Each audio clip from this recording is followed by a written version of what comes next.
Welcome in to the Paul Kuharsky podcast. I'm Paul Kuharsky of paulkuharsky.com at Edleys, my home base, back in Berry Hill, and happy to be here. Was greeted kindly by the folks, as I always am, and I'm eager to have lunch in about an hour after I'm done talking to you fine people. I think that's Grandpa Edley over my shoulder. We're going to talk about Brian Daboll downplaying a lot of stuff at the introductory press conference. Gus Bradley talking about fresh starts, maybe about this Reese's controversy, which is really upsetting me. If you're lucky, I've got a scam with spam that I tried to upend when I was working this week. All of your questions, lots of Titans talk coming up. Heading for the Combine on Monday. Hope to unearth, unveil, and learn a lot of information while I am in Indianapolis next week. Much to get to. Happy to see you. Alan Ditto, Dwayne, Love You Blue, Bustin' Diamond, Sammy, and many others. Welcome in. I tweeted out the best I could. There's a disconnect now between the platform most of us use to get to multiple platforms at the same time. And so retweeting from you could help as well. Please do so. I see D Gup saying rest in peace. Wes Rucker, excuse me. Great guy. Didn't know him well, but knew his work. He was a regular guest on the Midday 180 for a good segment of our existence as a radio show. Just a terrible, terrible story. I know there's a GoFundMe or some such out there. It leaves behind, I think, a young child and a pregnant wife. Just an awful story. Killed in a car accident. I just hate to see it. So condolences to all involved. I know he's a close friend of Gentry Estes. Among a lot of people, but I saw Gentry's heartfelt reaction to the terrible news. So very sad to hear that. So sorry about that. Looking forward to your questions. Yes, I did say Reese's controversy. We will get to that. Can't lead off with the news in the chocolate / snack world. Cheers as I get my caffeine in me with my Coke Zero. I do have a blue line there. Right here. Looking good. So let's start with Daboll.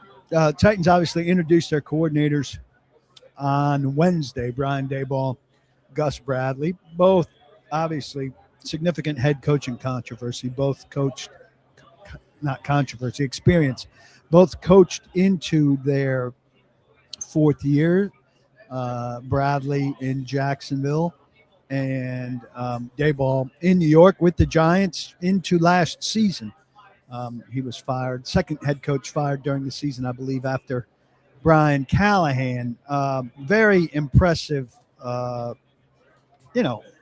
command certainly at a podium, as you would expect a guy who had head coaching experience, dealt with the media in that capacity, and now in a far more relaxed setting, not being the head coach, so not having to answer for things, and then B, talking in February where everything is completely rosy, and they're trying not to say much. And neither of them really, once you went through it, said much, but the way they didn't say much was skilled and very pleasant and rosy. And so it's nice to hear from them. Had a nice exchange with Daboll about my site. Was able to text him later, make sure he got a link to my site. Told him I look forward to being his favorite person in the room. It was interesting, though, to me from Daboll, and I'll be honest, Nick Suss on a football show with Braden Gall yesterday on 440 crystallized this a little bit, and I will take it further, I hope, that a lot of things that have been in the conversation about Cam Ward and a lot of things that have been on our minds about Cam Ward and things that Saleh said as we met Saleh about Cam Ward. Brian Daboll didn't, outright poo-poo, but calmed all of these things down as issues, so to speak. Tehran asked about the mechanical issues and, what he needs to relearn and do. And Daboll said, I'm not unhappy with any of that stuff. Everybody's got different drops. Everybody's got different throwing mechanics. Saleh said, we don't want him to feel the need to be Superman all of the time. And Daboll said, hey, I paraphrasing, I like the Superman traits. This guy can make plays when there are no plays to be had. And what's not to like about that? Saleh really emphasized how the Titans were going to be a different offense, that all of these offenses around the league are versions of the Shanahan offense, and that the Titans were going to be something different for teams to get prepared for with their Earhart-Perkins style offense. And you weren't going to just plug in and continue to get ready for the kind of offense you had seen for the last 3 weeks and you would see for the next 3 weeks. You're going to get ready for something different.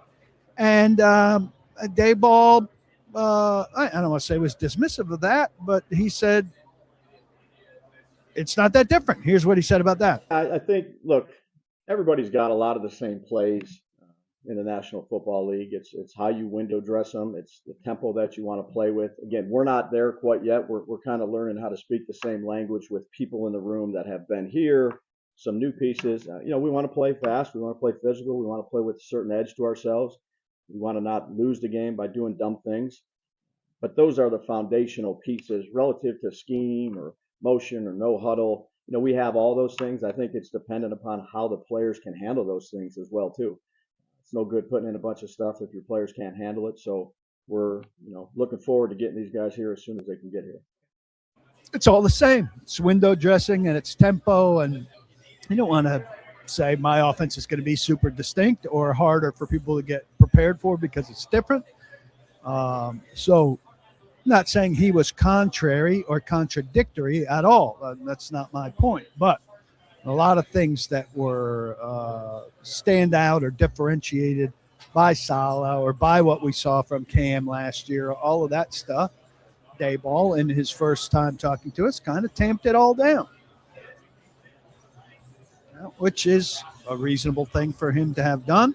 All of those things will be discussed and discussed some more before we see Cam on the field again, after we see Cam on the field again, throughout OTAs, throughout minicamp, throughout training camp, coming into the season.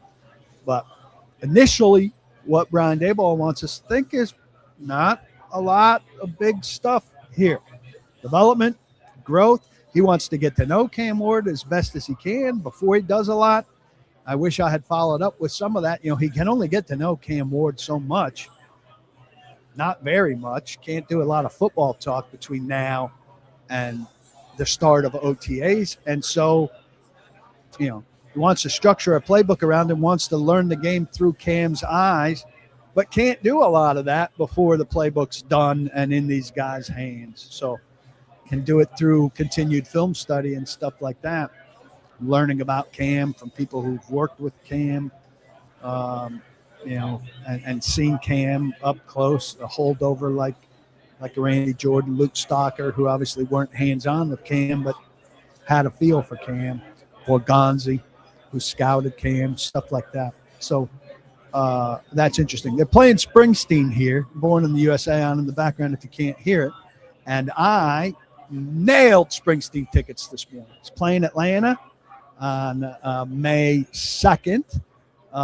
My son agreed to go with me. So I always consider GA tickets and getting in the pit, but you got to fight a lot in the pit. And there's like a fan structured line where you have to check in beforehand a couple times, which kind of makes it a day-long thing. And Springsteen's people accept that, but you don't have to, and other people just walk right in front of it. And so I'd like to do that someday to take my chance to get up against stage, but Simon said he'd go. And so I just went in. I went right to the best seats in the house in my eye, like one section over on the side of the pit, with the best view on stage. And Bruce walks right by you going to one or two songs he does from the back of the pit. Boom, boom. Got those two before dynamic pricing took off. Got the 2 seats I would pick if I'm not in the pit. Got those 2 seats. Expensive, yes, but they hadn't shot up yet. I went and looked at them a little bit later, comparable seats, and they had skyrocketed. So nailed those 2 seats. Very, very strong. So I'm fired up. And we're going to Treaty Oak Revival at Bridgestone Arena, a band that he's into, and I'm excited to see and like 2 weeks later. So 2 Saturdays at concerts with my 16-year-old. Pretty fired up. Going to be big father-son moments. Looking forward to that. Let's see what you guys are talking about over here. Can't they get started earlier? Their OTAs do start earlier with Saleh as a new coach, but I think that's earlier in April than everybody else gets to start in April. They get a week or 2 head start. That is true. Simon coming in clutch for Pops. That is correct. Sergeant Bubble says, I liked Daboll's comments saying he wants the offense being done to complete a pass with the defense, knowing you're passing and run effectively when the defense knows you're running. That's part of a bigger story I'm going to work on from the combine, and I'm looking forward to that. I will not be driving a pink Cadillac to Atlanta, more like a maroon Accord. Favorite Bruce album? I got to say Born to Run. Darkness is right there. And I think I hate to talk about things being underrated, but The Rising is pretty damn good. Never was a Bruce fan. Where should you start? I'd start with Born to Run. Let's give it a listen top to bottom. So the other thing, let's see if I missed anything here.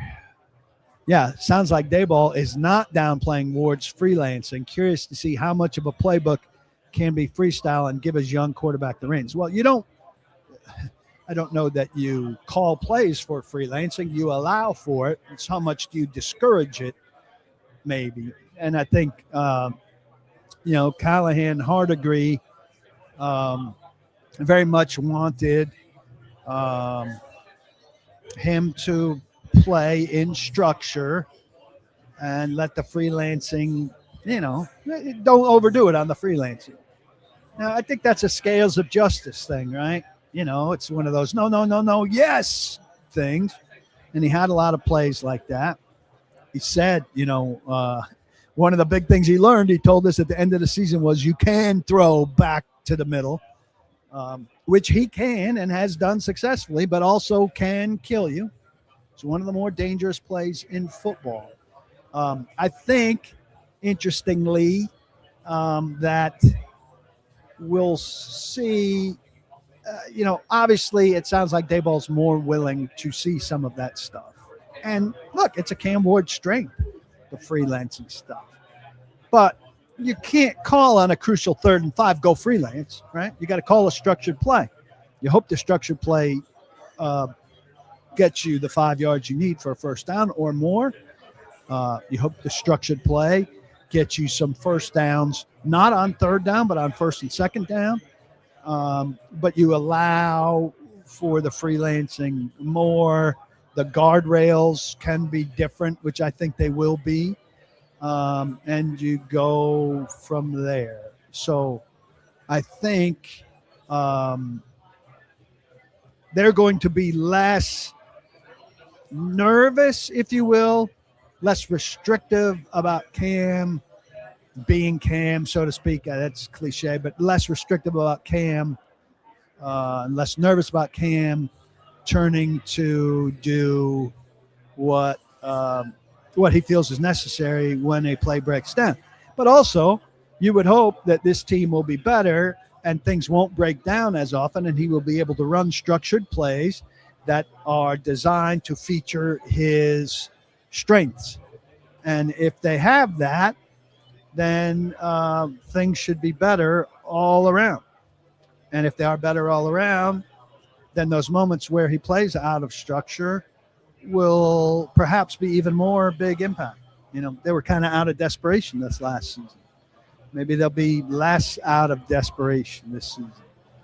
If they don't draft a wide receiver, Blood Work says the offense will look just like it did last year. They're going to improve at wide receiver. There's no way they roll out the same group of wide receivers, even if they bring back Calvin Ridley, which I think is still possible. CT Hiker, Connecticut Hiker, says Daboll is very well versed in coach speak after his time in New York. He knows his role and just wants to get to work. It's highly unlikely he's going to let anything slip. That's true. And I will say Nick Holtz did let things slip sometimes, which was good for the media and I think good for the fans because we got some tidbits, but obviously it wasn't good out of good football.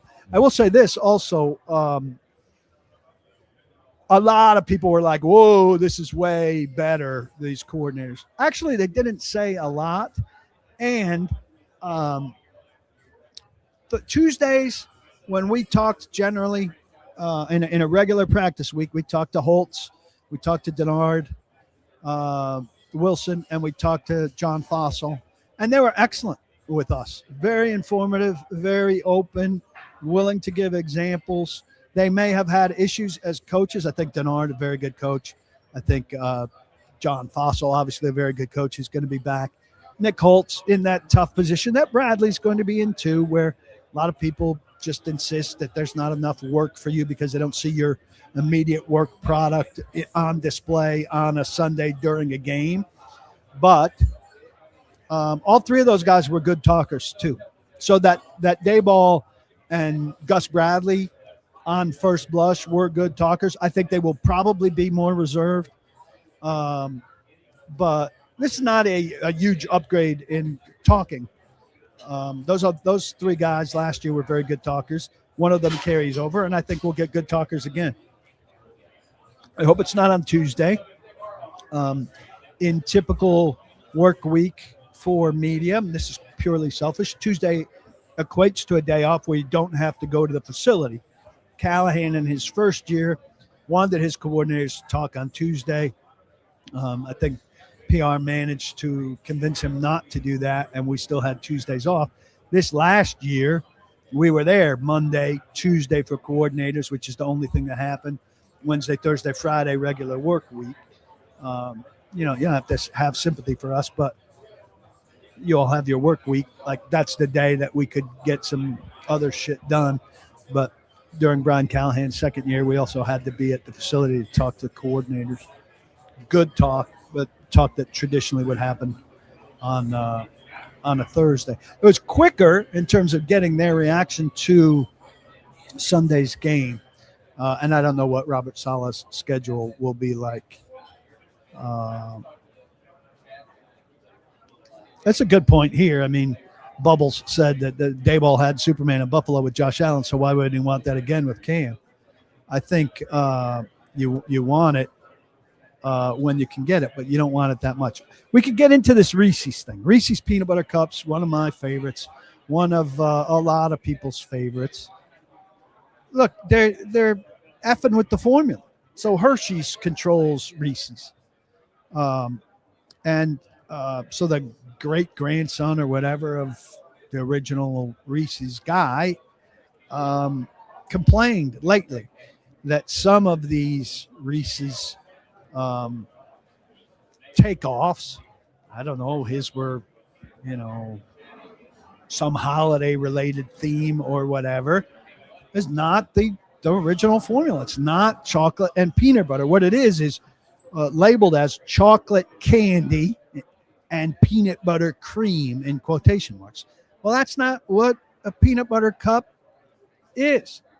I'm not saying this is the greatest blending of the greatest quality chocolate and the greatest quality peanut butter in history, but it has previously been always milk, chocolate, and peanut butter.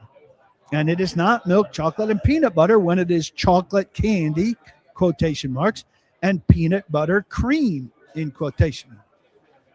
Nothing is sacred. This represents nothing being sacred. Now, how fucking much of a profit do you have to make that you have to substitute out milk chocolate for chocolate candy, and you have to substitute peanut butter cream for peanut butter?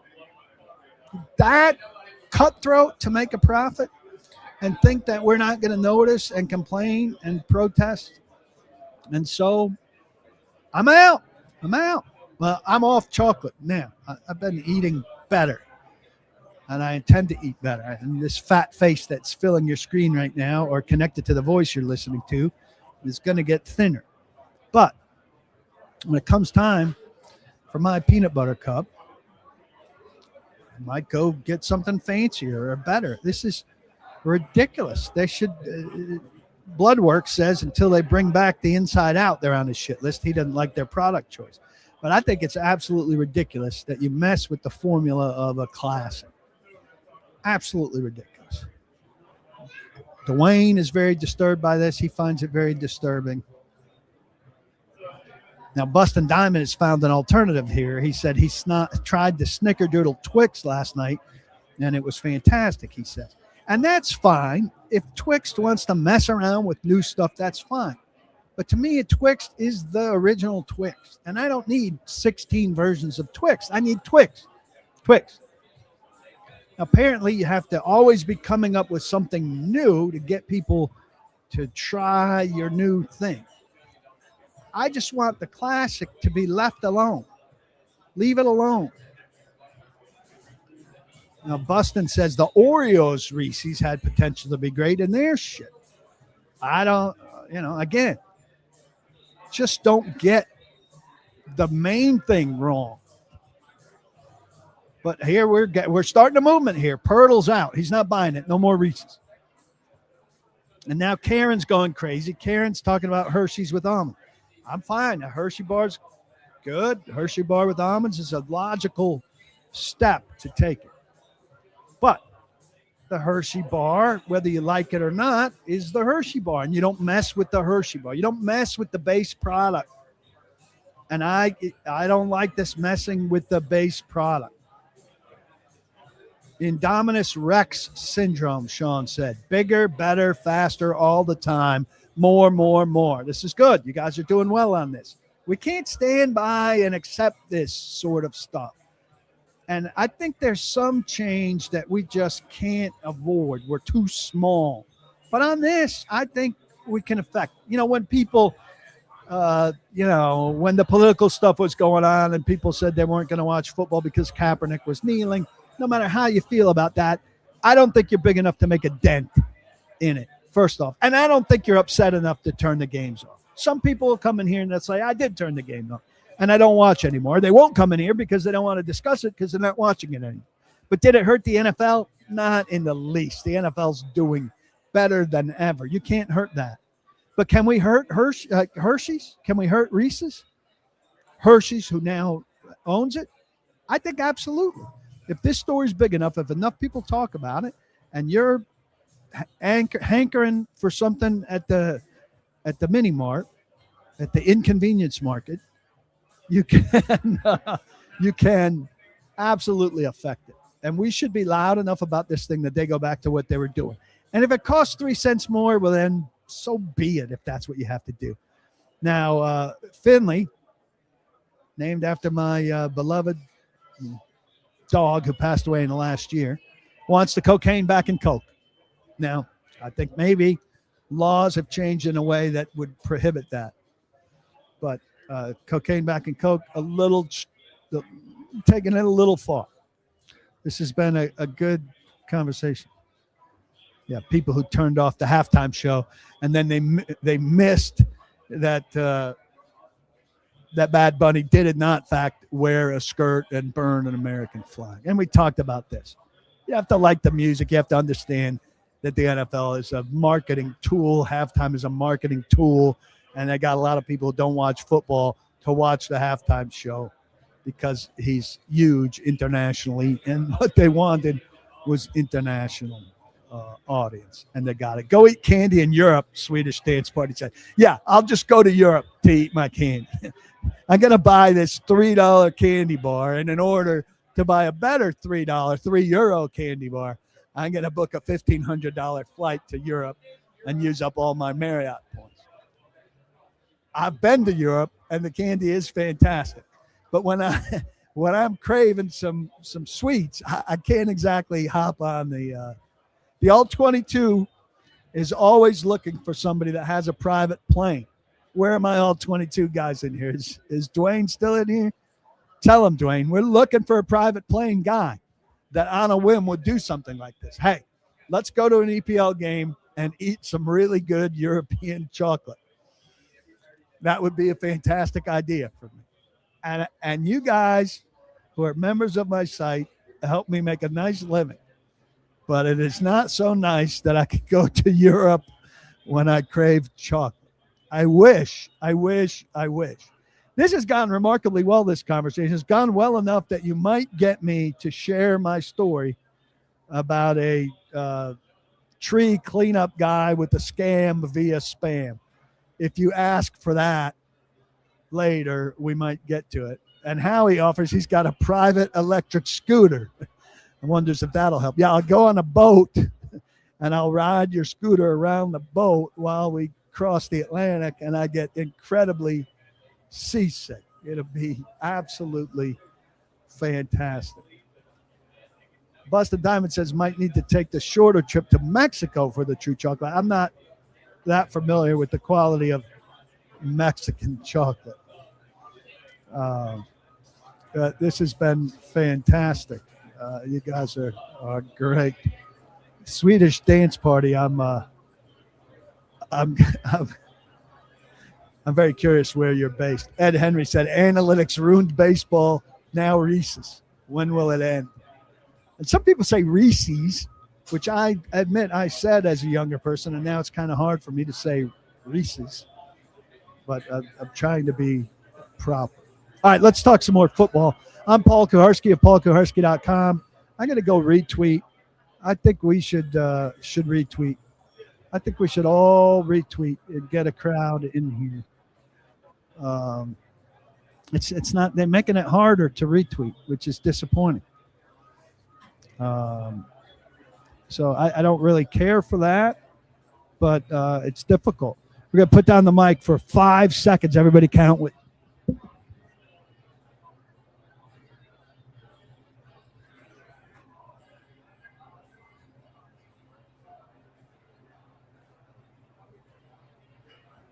There we go. That was longer than 5 seconds, but we got the job done. So I appreciate your patience. If you're listening later on Apple, on Spotify, on iHeart, I appreciate you. Please subscribe, rate, review, do whatever you could do on those platforms to make your presence known and to let those platforms know you enjoy what you're listening to. If you're here on YouTube, on X, on Facebook, please do the same. Subscription, thumbs up, like, all of that helps in a big way, and I appreciate you. Alex proposes an all-22 trip to Bruges for strong beers and the best chocolate in Europe. The football is better in England, though. I've been to Bruges. It was amazing. I went on a gallivanting tour of Europe. It's a present from my family when I graduated from college. Went with one of my best friends from college. And when we got to Bruges, we kind of kicked back, rented bikes, rode around, drank some beers, got our asses kicked at foosball by a couple of young ladies. And it just felt like we're in another world at another time. Fantastic city. Really, really good. Gus Bradley, one of the preeminent questions about this team this year is what's going to happen with Tavondre Sweat. I remain convinced he's not going to be a fit for what they want to do based on being a pure nose and Gus Bradley and Robert Saleh's defenses not really incorporating a true nose. I also think there are questions about his work ethic, commitment, physical fitness, and all of those things that may leave him as a questionable cultural fit.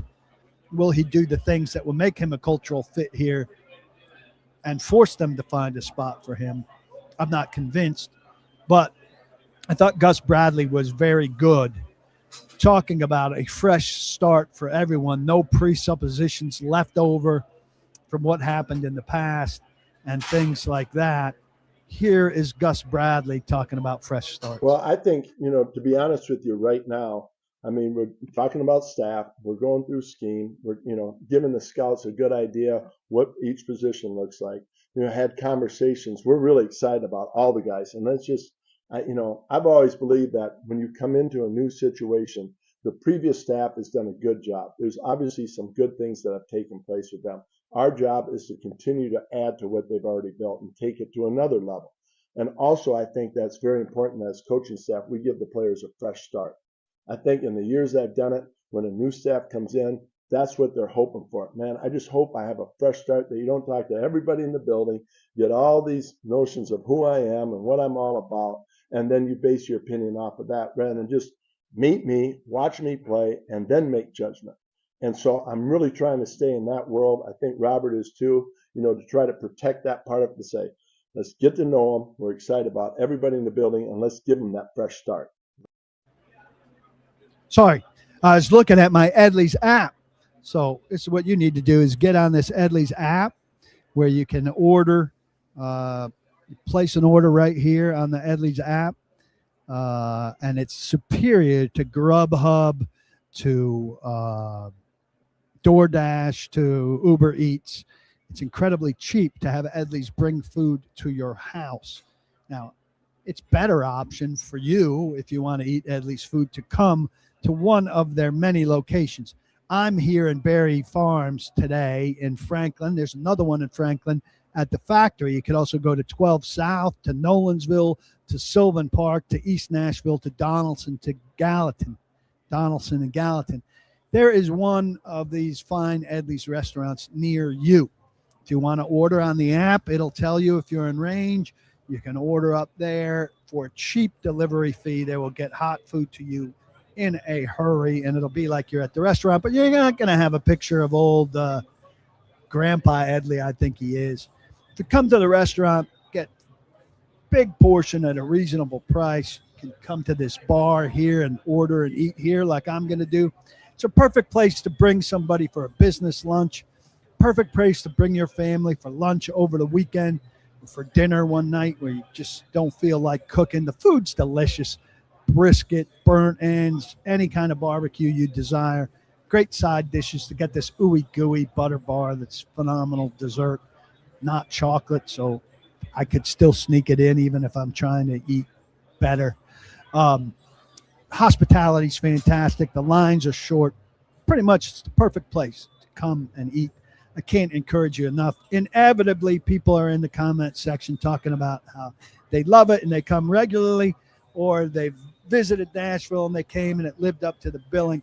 Can't tell you enough good things and urge you enough to come eat at Edleys. They're a long-term sponsor of this podcast, for which I'm most appreciative. If they treat me well, they'll treat you well. Come check them out. Edleys BBQ, all around Nashville. Or if you want them to come to you, hop on board, use their app, and they will get food to you very quickly. Bustin' Diamond contributes, and he says the hot chicken at Edleys is also very tasty. Let's see. Gus Bradley, I wanted to pick up on. Another thing that he said, I don't have video of this one, so I'll give it to you myself. He said, I think consistency creates credibility. This was about how he wants his players to feel what he is on a day-to-day basis. I think consistency creates credibility. So I think that's someone that will tell the truth. Hey, we didn't play well. Let's tell the truth. We played well. Let's tell the truth. But they're going to consistently know what they're going to get. I would say by nature, I'm an 85 and sunny type of guy every day. I'm excited about the opportunity. So, I mean, there's times when you can flip, and obviously if there are things not working well, but I'm a where were the four things they did well? Now, what are the two things that we need to improve on type of person? Let's not miss the good things. Let's make sure that we point those things out because they'll be repeated. But we also, a big part of it is accountability. Makes sense. Makes sense. And they need to be good at enough things that they could look at the good things. It starts with better personnel, right? That thread is weaved through all of this Titan stuff. Better personnel, better personnel, better personnel. They don't have enough. They don't have enough on defense for sure. They have no cornerbacks right now. they're starting off with the 3rd/4th cornerback in Marcus Harris. And then, you've got Jeff Simmons there at defensive tackle, who's absolute guy. Beyond that, you're okay at safety, though you're slow. And there are not a lot of pieces on defense. This team needs to get to work with that $100 million in free agency and start bringing in pieces and then core people to draft. Pirtle says, I'm not convinced either way on Sweat. Hopefully he's some type of fit for this defense to keep building. Guitar Metal Demon says, speaking of junk substitute, did you know how the new stadium will use AI camera-based checkout for concessions?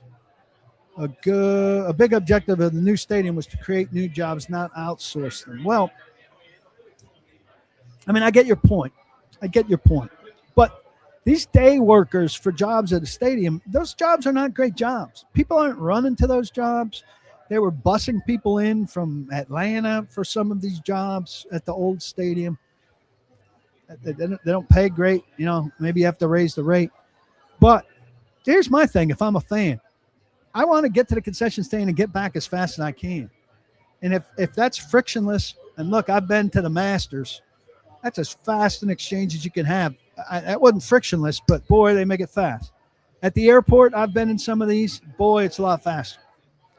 Where you can walk in, swipe your credit card, walk in, walk out, double check that receipt you get or whatever. But I want people to have jobs, but I want super convenient also. I understand there's a line there. I'm more concerned for the person that doesn't have the job at the airport, which is a 12, 14, 16-hour day, than at a football stadium, which is 45 events a year. So I'm not as concerned about it there. Gus is a good teacher. If he's calling Salah's choices, this will work out great. He's not calling the defense. Salah's calling the defense. Too much cover 2 and didn't heat up the pocket ever. They want to rush 4. Also, I asked him about that, and he said, obviously, anybody would want that. So a big fan of this bald staff. I fit right in. I hope, I fit in so much with the bald head that, if I wear a light blue shirt, they'll mistake me for one of them and just start talking. The name Pirtle always thinks of with Sweat as Nick Fairley, had a few good seasons and then was out of the league. I think he's the kind of guy, even if you get rid of him and he goes somewhere else and does good things, you can understand that just wound up not being a fit here. And there are going to be a couple guys like that when you make a big change. And this is 2 regimes removed. It's from Rand Carthon to Borgonzi, but it's also from Vrabel to Callahan. Sweat wasn't Vrabel, was he? But, you're talking Carthon to Borgonzi and Callahan to Salah. So it's really, a move in GM and a move in coach. A lot of changes. Avocado salad today, probably, but I've got a menu here. I might have some wings. Yeah. If a certain idiot is repeating it and you hear it from me, that certain idiot probably got it from me. And I feel pretty certain I was the first to say it. Okay, part 2 about this frictionless stuff. He's been to venues that use the AI camera-based checkout for concessions. It's a gimmick that adds 0 value to customers. What they need is more concessions, more restrooms. Well, I'm confident this building is going to have more concessions and more restrooms. But again, I've been to places that have this, and it has speeded my experience. And I want a faster experience to get to my gate faster or to get back to my seat faster.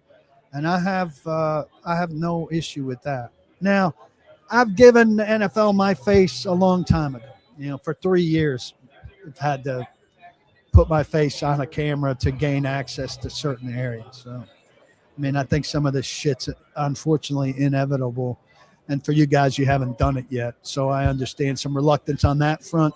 For those of us in the media, we've crossed that bridge already.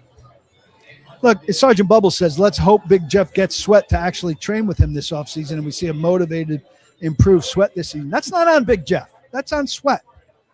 You know, and Jeff was done with Sweat last year when he said he'd come to Dallas and he didn't. I don't care if Sweat's in Dallas with Simmons or if he's in Nashville or, you know, all of these guys find their place and get their work done. But it's not on Simmons. Simmons has got a lot better as a leader last year, and he's doing his thing. But T'Vondre Sweat's shit's on T'Vondre Sweat.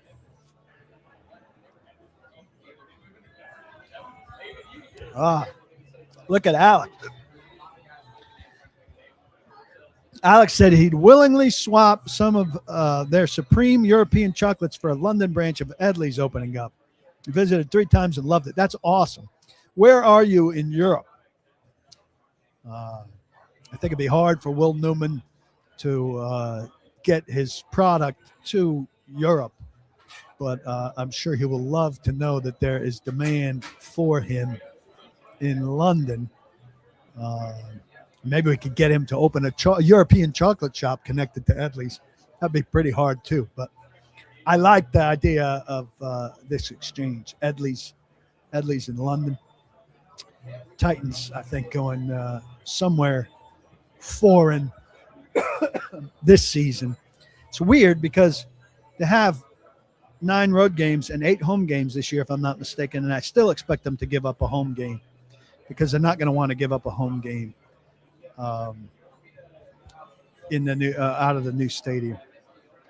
All right, we're going to keep going with this frictionless purchases and to reduce lines so that we're not missing football. The owner of the LA Clippers said the more restrooms pay for themselves when customers waste less time in lines to the restroom and have more time and money to spend on concessions. Well, that's certainly true. The restrooms have been an issue at arenas and stadiums for my entire life. And I would think you save yourself a lot of money by people enjoying what they've paid for or having more time to go to the concession line. I think we've all been in situations where if you really have to go to the bathroom and you're gone for too long, you're saying, well, I don't need that hot dog or beer because I got to get back. I don't want to miss the moment. Bustin says all that means is wear your ski mask and get free beers. I think that they would police that.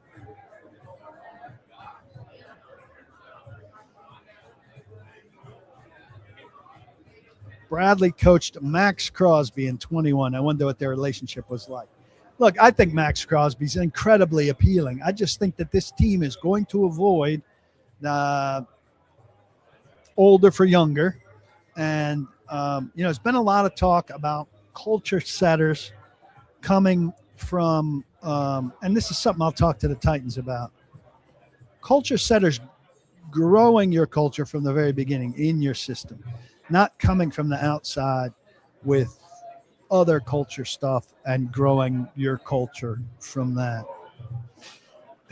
Howie says, I could cosplay as Bradley or Daboll and with a tan, Salah. I think that's a stretch. Tate at 4, appealing, but it's going to run a 4.5. And look, plenty of 4.5 guys are phenomenal receivers. If I'm drafting a wide receiver at 4, I would love him to be super fast. Can we talk Kenneth Walker? He's explosive, young, and not too expensive. I think he'll probably be pretty expensive. The thing is, he was sharing that running back position until Zach Charbonnet got dinged. And so, he's not a workhorse necessarily, and he gets hurt. So I think there is a thing. Here's the thing about Atlanta's concessions. Everybody touts them, and I've been to the stadium there for a soccer game, and it's wonderful. But the cost of those cheap concessions is baked into the price of the tickets. If you go to a football game in Atlanta, or the one I've been to in Atlanta, the main section, the prime seats, the 20-yard line to the 20-yard line in the lower section of both sides, is largely empty. Are those tickets not sold? Some of those people might be in the club, but I think some of those tickets are not sold because they're so high priced, and that people buy outside of that box because the tickets are more affordable, and they go to the more affordable tickets and enjoy the cheaper concessions, still paying a high price. But the people in those primo seats, the seats are so expensive because they're offsetting some of the concession prices. So it's a balance there. What's your overall price for the day is the number I'm looking at, as opposed to, well, the concessions were cheap, but the tickets were really expensive. Favorite wings, I'm pretty simple. I just like a standard, not spicy barbecue. I'm a wimp. Game experience in Seattle is top notch. We'll have to wait. Will we have to wait until the new stadium for a better experience? Well, the Titans aren't spending a lot of time and resources on old Nissan Stadium for 10 games this year. I wouldn't expect much of a better experience in 2026. Focus is on 2027. Do I think either of the cornerbacks they traded away last season would have fit in this new regime? That's a good question. I think we'll have to learn more about what exactly they're doing. But if they're playing this cover 6, I don't see how McCreary or Brownlee would hurt you. Is there a chance the Titans signed both Jalen Watson and Alontae Taylor to long-term deals at the same time? I think there's one long-term deal to be had with the cornerback for sure. Second one, if it could be, how long is long-term? 3 years? South London is where Alex is. I'm a Chelsea guy. We've got a load of Philly-themed sports bars here now. Time for some Tennessee barbecue. Look forward to a London version of the podcast if they travel here in autumn. Certainly do it. Done it before. I hope they're not coming to London, frankly. Been there twice. And I think, they finally put in for some international rights, and that was Ireland. I think if they're giving up a home game, Dublin would be the sensible place for them to go now. Bain at 4, Shawnee says. Stop thinking so hard about it if you cannot trade down. Iron Grid said, with Gus Bradley's comments on having an edge on one side who can bump to the inside on pass downs, does that indicate they may be interested in John Franklin Myers? I think they'd be interested in John Franklin Myers before any comments. I mean, he's a solid guy, right?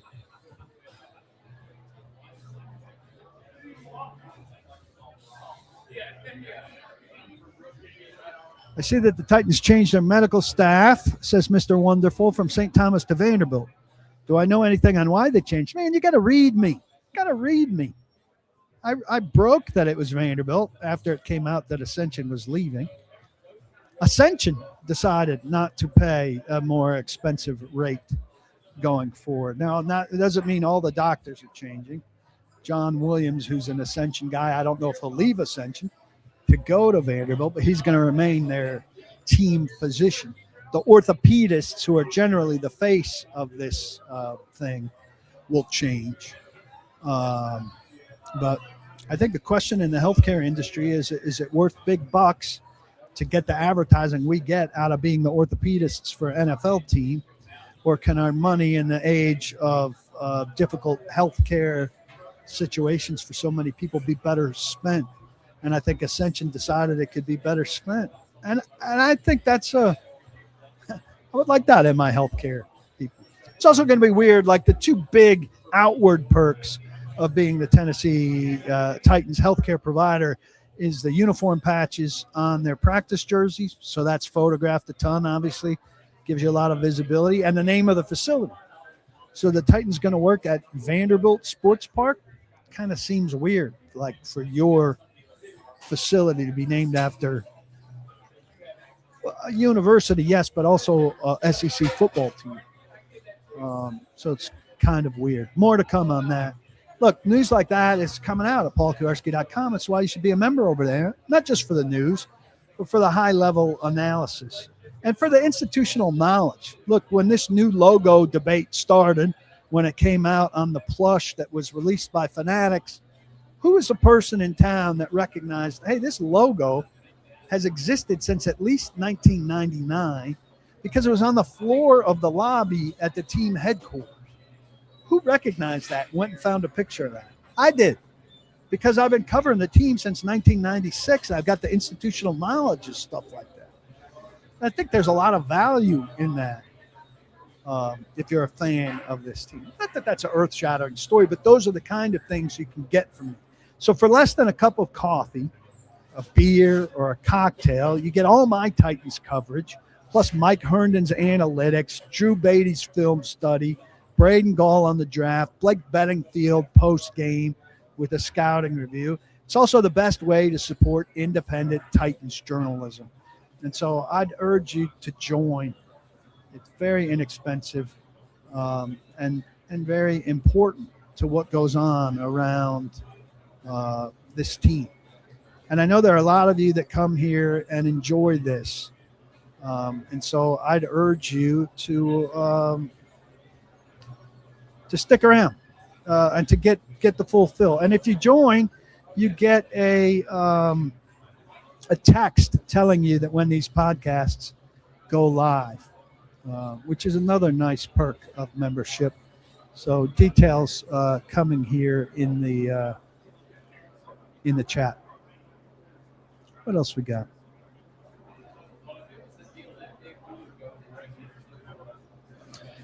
NFL is planning for one of the first games of the upcoming season in Australia between the 49ers and the Rams. Would I go to Australia if the 49ers were playing there, if the Titans were playing there? I'd have to have a conversation with my sponsor, who has been immensely generous. Brymac Heating and Cooling, commercial HVAC services, and more. Treat me wonderfully well, but it might be a big ask. And also, I don't know how well I would recover from a trip to Australia. It might throw me off for the whole season. Focus asked about Snead. I think no question about it. Bustin' Diamond says, with sports gambling legal here in Tennessee, do I think there'll be any kind of integration of a sports book in or around the new stadium? My question is, what is the need for a sports book? If you can bet everything on your phone, why do you want to go to a window? I don't think there's any purpose for it. Vegas is hurting nowadays, in large part because you don't need to go to a window. You don't need to go to Vegas to bet. Now you need to go to Vegas to do that. No Ireland game this season, Alex points out. When will you start to hear Titans free agent interest? I will start to get some names, hopefully in Indianapolis during the week.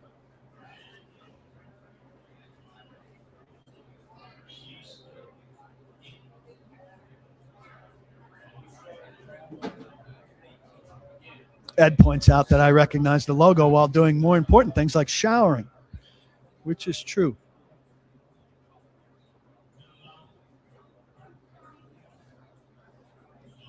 Was the rebrand part of the new stadium plan? I mean, I think they certainly sync up, which would make sense, right? And so we've seen in some of the renderings and at Titans House, where they sell the season tickets, this flameless Titans logo. We still have no confirmation from inside the building. You know, I try not publicly to talk too much about other reporting, but I'm not convinced that the confirmation that's come out came from in the building. So I don't think there's any news from the Tennessee Titans about rebranding. I think they've been absolutely tight-lipped. Jamie Cutridge, how you doing, pal? Did I get Springsteen tickets? I got 2 tickets, front row of the key side section next to the pit in Atlanta. My son and I, May 2nd. You come over for the World Cup just after it ends. Now, I'm completely removed from the World Cup. Unless I catch a wild hair and go down to Atlanta for some of that. Dwayne, yes, I remember that time in Vegas with my 2 buddies. Quiddy Pay and Gus Bradley had a bromance in Indy, too. I think the Titans are going to be active with those edge rushers in free agency for sure. Richard Snyder on fire. You guys are funny today. Richard Snyder said, I hope they win more games this year. Our matchup against the Jets in Mogadishu might be our international game. What kind of stadium they have in Mogadishu? That trip, I might not even go to my sponsor about. I might be content watching that one on TV. I do find it really important to be where the team is, be seen by the guys, and have that commitment to being present on that level. I think it's a different level of commitment to coverage. And I think we are regarded as different, those of us that are at every game, and we should be. And if I ever bump that down, it will mark the beginning of my scale back. I say that, and then I think about those Monday morning, 4:00 in the morning wake-up calls, which are increasingly difficult. I know you're not crying me a river, but getting back to the hotel at 9:00 at some of these places on a game day, it's not the best. Ed loves Bruce, but has never seen him in a concert. I think it's because he saw him at Stone Pony twice when he showed up out of the blue. Ed, I mean, this tour going to be less popular because he's going political here. Tickets on sale today and tomorrow. And then there's always the, like day of, you can find tickets that drop. So I think you can, I think this is the time. 20 shows. I'm thinking Mogadishu doesn't have, I'm talking out of school here, but I'm thinking facilities might be lacking for an NFL game. Most head coach level coaches that we've seen. Well, I mean, we saw Jim Schwartz pass through, Greg Williams. They went on to be head coaches. Gunther Cunningham was here. Coach Mack.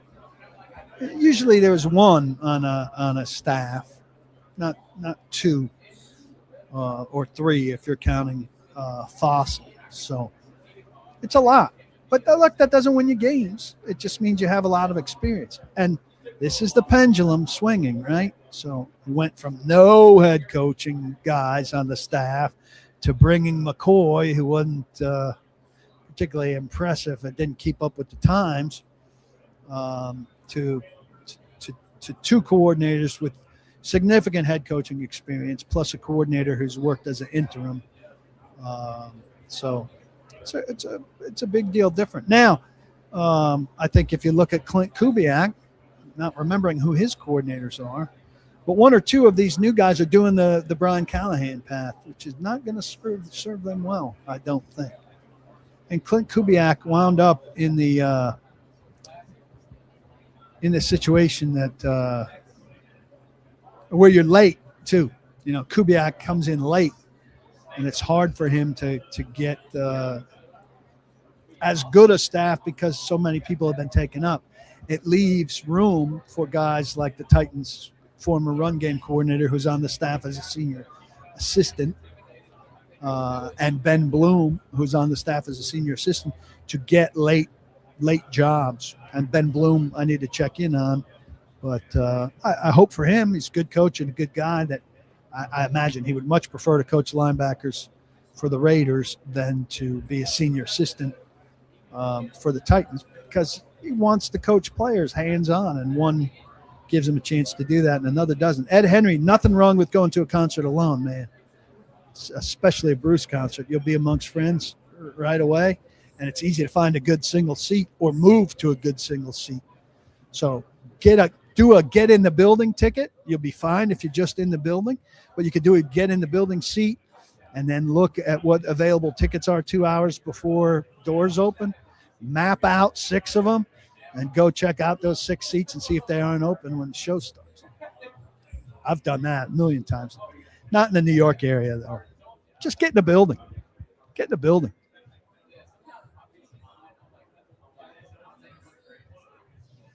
My mother just alerted me it's the anniversary of our engagement. I don't think my wife knows that. I didn't know it. It's in my calendar. Happy anniversary of my engagement to me. Hey, it's been good to be with you, folks. Eat at Edley's. Subscribe to paulkuharsky.com. Keep reading. We've got some Mike Herndon stuff coming. If you didn't read yesterday, a great combine preview by Drew Beatty. And next week I'll have a lot of stuff from the combine and a little bit of new set decoration, which is something exciting to look forward to. I appreciate you. Don't block the box, and be sure to lock your locks. Cheers, everybody. Have a great weekend.